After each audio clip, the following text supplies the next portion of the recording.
Hello and welcome to Just One More Watch. Welcome today to my review of what I think could be one of the world's best value field watches on a dollar for dollar basis. You saw the thumbnail, I'm sure. It's a Hamilton, but which Hamilton? They make dozens and dozens of the bloody things. Well, it's this one. It's a Hamilton Khaki Field Mechanical H69439531. Another catchy label from the Swatch Group. Thanks for that, guys.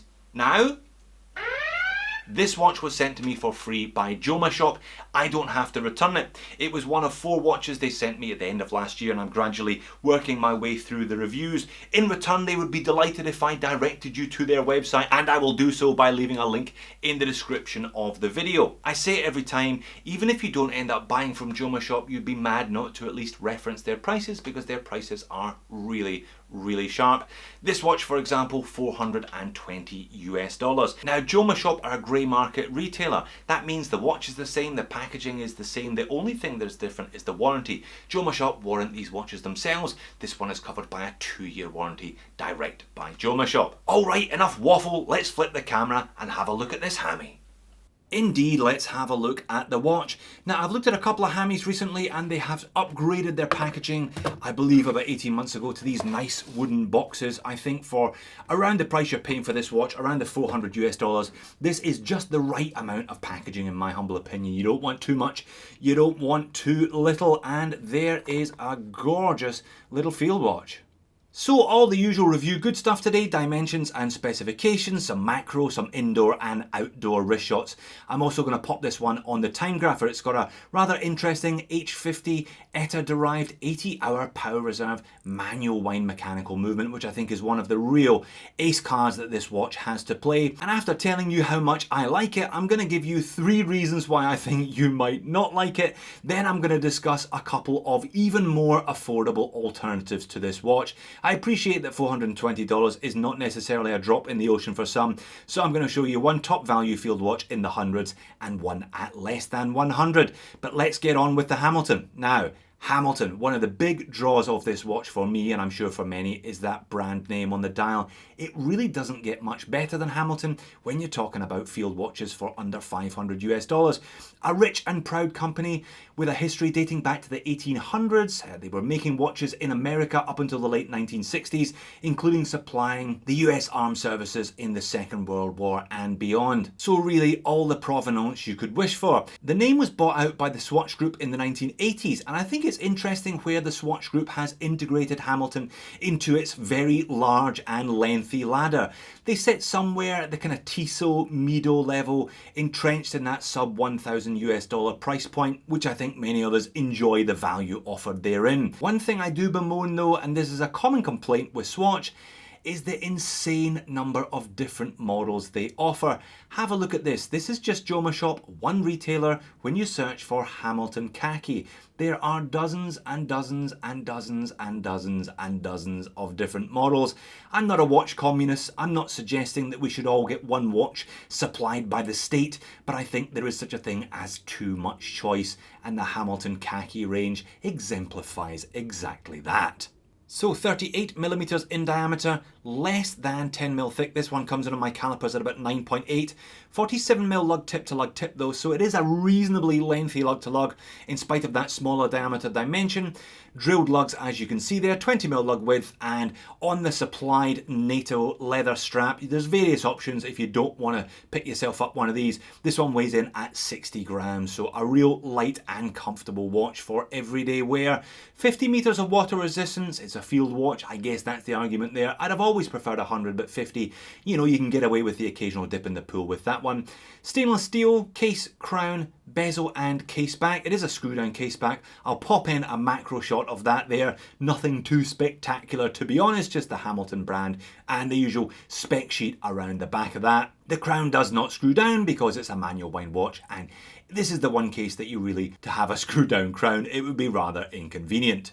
Now, case finishing is IP coated throughout. Hamilton call this earth colour. I'm not so sure about that.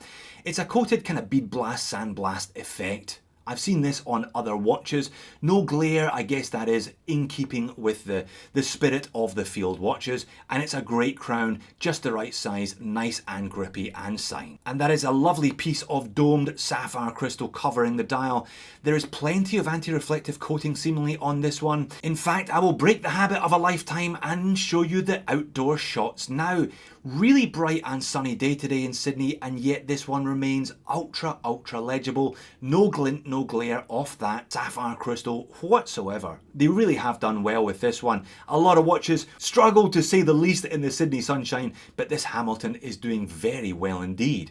Let's get a zoom in on the dial then, and it is all classic field watch stuff. You've got two sets of Arabics, 1 to 12 larger on the outside of the dial, 13 to 24 smaller on the inside, just the Hamilton logo above the pinion, and Swiss made down there either side of the triangular index at 6 o'clock. Similarly, triangles everywhere else, just the 12 and the 6 being slightly different. There's also minute markers in white, everything really nicely proportioned, the dial remains uncluttered, and I love the fauxtina. Now the fauxtina I suspect will polarize, and not everybody likes this look, but I think it is so perfectly in keeping with a watch of this style, deliberately aping the look of something from the 1950s, 1960s after all. Similarly, it's a great handset, just the right size, perfectly proportioned, the hour hand pointing out to the hour markers, the minute hand just about reaching the edges of the minute track, nice second hand with an arrow tip and a lollipop counterbalance, again with plenty of fauxtina there as well. Some of that fauxtina coming from the lume. This is Superluminova C3 old radium style. Now it's not quite as bright as C3, you don't quite get as long a lasting lume effect from old radium as you do from regular C3, but I think it's a fair trade-off given how good it looks on the dial, and I don't think it's too bad overall considering the type of watch we're dealing with here. So on to the H50 movement then. I believe another ace card up this Hamilton's sleeve. A great choice of movement for this watch. Can't show you it in this watch, but here's one I prepared earlier. If you buy one, it should look a lot like this in the back of your hammy. Now it's based on an ETA movement, a 2802. Now the 2802 normally has a 50-hour power reserve. What they do is they slow down the beat rate to 21,600 vibrations per hour, which extends the power reserve out to a not inconsiderable 80 hours. That is over 3 days of power reserve from one wind. I think it's such a good choice for this kind of watch. Again, mechanical, you get that biomechanical relationship. You have to deliberately wind the watch up every couple of days, but it is only every 3 days or a little bit extra. This one seems to be doing okay for itself as well, -6 seconds per day, reasonable beat error, healthy amplitude. I could live with that one long term for sure.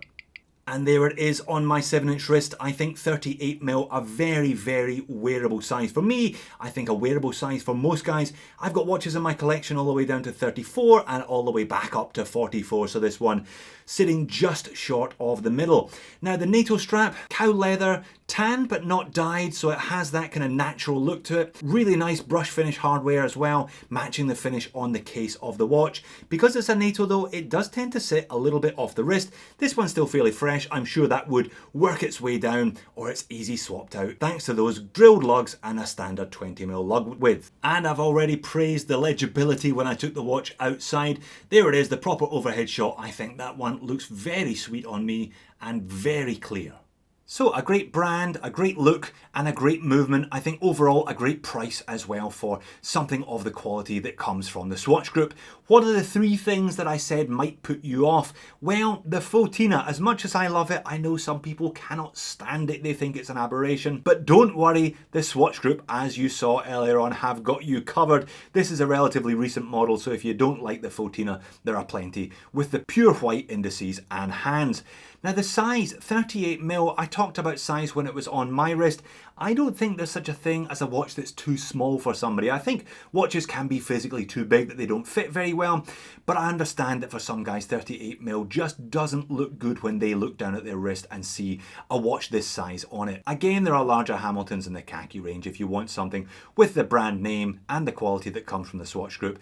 but at a larger dimension. The third one is this leather Nato strap. I'm not a massive fan of Natos. You saw how it raised the watch off my wrist, and I live in a hot, sweaty climate. This is going to absorb all that water off your wrist in a rather unpleasant manner. I think this one could go a little bit feral in a couple of summer months of wearing. Again, the Swatch Group have got you covered though. There's various versions on canvas straps, etc. for a similar amount of money. But overall, I'm very impressed with the value that's available from this little Hamilton. I think it doesn't do an awful lot, but what it does very well. Love that clean dial with no date indicator as well. But what if you can't afford 420? Well, I suggest that you look at the Seiko SNZG range. These are larger at 42mm, but you should be able to pick one up on the canvas strap. Again, here we are from JOMASHOP. I'll leave another link for that one at around $120 US. I think that's pretty good value. You don't get sapphire, you only get Harlex, and you get a very basic 7S36 non-hacking, non-hand winding movement in the back of it, but at least it's an automatic. You're still getting a quality brand, and there's plenty of lume on those hands and indices. Sub 100, I think you're looking at the Timex Expedition range. Plenty of classic field watch dial layouts for less than $100 with Timex, but you're not getting an auto here. These ones are quartz. In their favour though, they do have the Indiglo, a fantastic backlight system, which, let's be honest, is much better than any lume I could show you today. But dollar for dollar, if you are prepared to spend a little bit extra, I still think this Hammy's a winner. So there you have it, the Hamilton Khaki Field Mechanical H69 blah blah blah blah blah. What did you think? Were you convinced? Do you think this is indeed one of the world's best value field watches? Or would you rather spend less on a Seiko or a Timex, for example? I think undeniably Hamilton is one of the strongest brands you can slap on the dial of a field watch at any price, and especially strong at less than 500 USD. And I love the idea of an 80-hour manual wind movement. The fauxtina, I appreciate, is not going to be for everyone. Likewise, the 38mm is going to put a lot of guys off, but I don't think it should. I think it really adds to the authenticity of this watch. I would probably take or leave the leather Nato myself. I think the canvas one might be a better option for long-term wear. But hey, that's just me. Thanks for watching. I'll see you in the next video.